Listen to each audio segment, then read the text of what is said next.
Mumbai versus Rajasthan match मधला रोहित शर्माचा LBW controversial का ठरलाय हे पाहण्याआधी रोहित शर्माचा DRS कॉल हा विदिन गाईडलाईन्स होता की नव्हता ते पाहूया। व्हिडिओमध्ये पूर्णपणे असं दिसतंय की रोहित शर्माचा हात हा टायमर 0 वर जाईपर्यंत उठलाच नव्हता। ओके, नाही समजत आहे का? डोंट वरी, व्हिडिओ जरासा स्लो करून बघूया। पण इथे आपण ऑन फील्ड अंपायरला दोष नाही देऊ शकत, कारण त्यांना रोहित शर्मा आणि टायमर या दोन्हीकडे लक्ष देणं शक्य नसतं। अशा सिनॅरिओजमध्ये थर्ड अंपायरची भूमिका जास्त महत्त्वाची असते।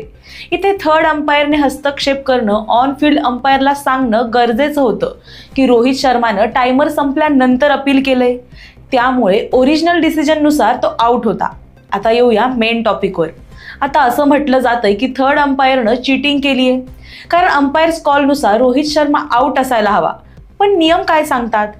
तर नियमानुसार पिचिंगनुसार अंपायर्स कॉल होत नाही जर बॅट्समॅन राईट हँडेड असेल आणि त्याला बॉलर अंपायरच्या राईट साईडने टाकत असेल तर बॉल हा पिचिंग होण्यासाठी त्या पांढऱ्या पट्टीवर 50% पेक्षा जास्त आला पाहिजे।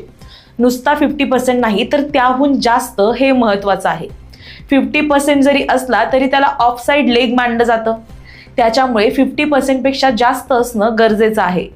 तर हा जो DRS डिसिजन आला आहे हा नियमानुसार खरं तर बरोबर आहे, पण खरी गफलत तर रोहित शर्मानं टायमर संपल्यावर DRS कसा घेतला इथं झालीये। आता याबद्दल तुम्हाला काय वाटतं हे आम्हाला कमेंटमध्ये नक्की सांगा।